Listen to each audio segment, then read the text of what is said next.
هو مؤسس شهيد فريق مؤسسة الاتحاد. هو احمد الكيلي زعيم نقابي من مؤسسين الاتحاد.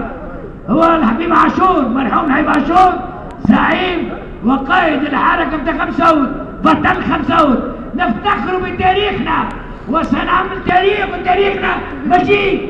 حتى واحد يعطينا درس، حتى واحد يعطينا درس في نسبة قالوا جاي باش يحبوا يحيوا الفكرة. هالمجموعة تحت النظام يجبوا يحيوا الفكرة، ولكن مش مقر الاتحاد، يجبوا يحيوا في أي مكان، ما هوش تحت مقر الاتحاد. لأن لو كان جاوا الاتحاد ما يقولوش القيادة بيها وعليها، ما يقولوش احنا مكنا وعلينا واحنا تلبسنا واحنا ديقان.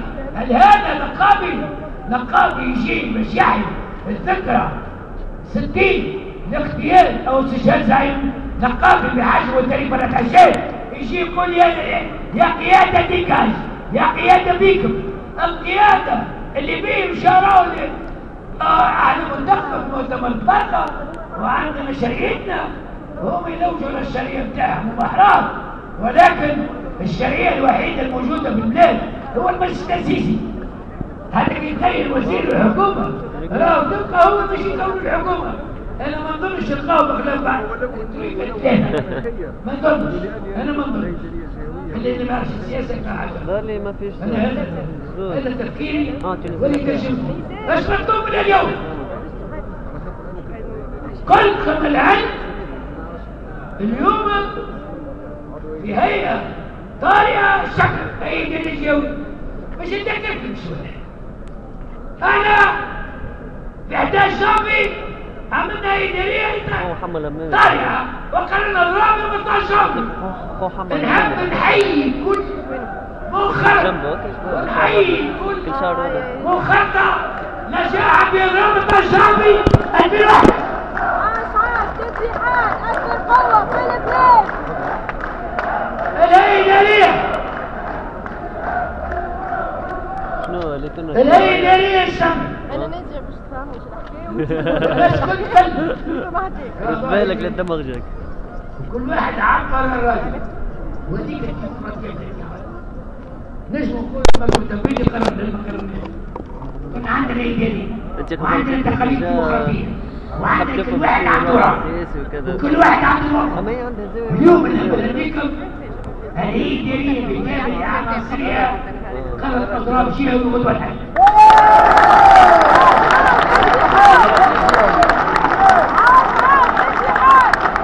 ردك مشهورة وصورك يزيك بتشرطها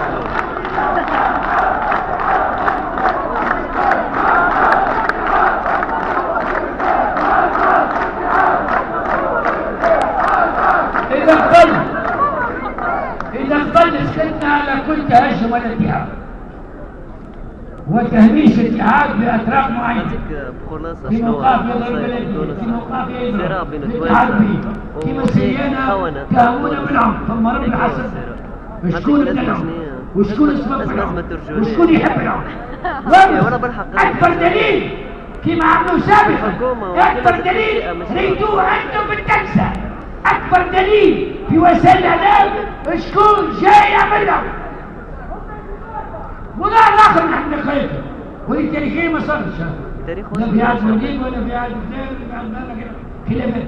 أمس النقابين بعد ما ضربوه بعد ما مشوا راسهم باش بالسكاكين باش بقنابل الغاز باش بالحجر النبيل والنبيل العام وقع بالحجر فالقرون بالنار بتاعهم كيما الاتحاد ليس 23 اكتوبر هنا فلقوا هذه الميليشيات الحزب الاشتراكي وهذا هو ميليشيات قولوا الموضوع بالك ولا قولوا ضربوا مريم البريبري يعني الشعب الماضي هم يقولوا نحن الماضي وانا الماضي لان يا شباب يا مناضلي الاتحاد يا مناضلي الاتحاد والله هدفها من الاتحاد مش خلينا عندي خلافه من عندها تونس ودي كلام هدفهم هو الاتحاد. تعرف ليش؟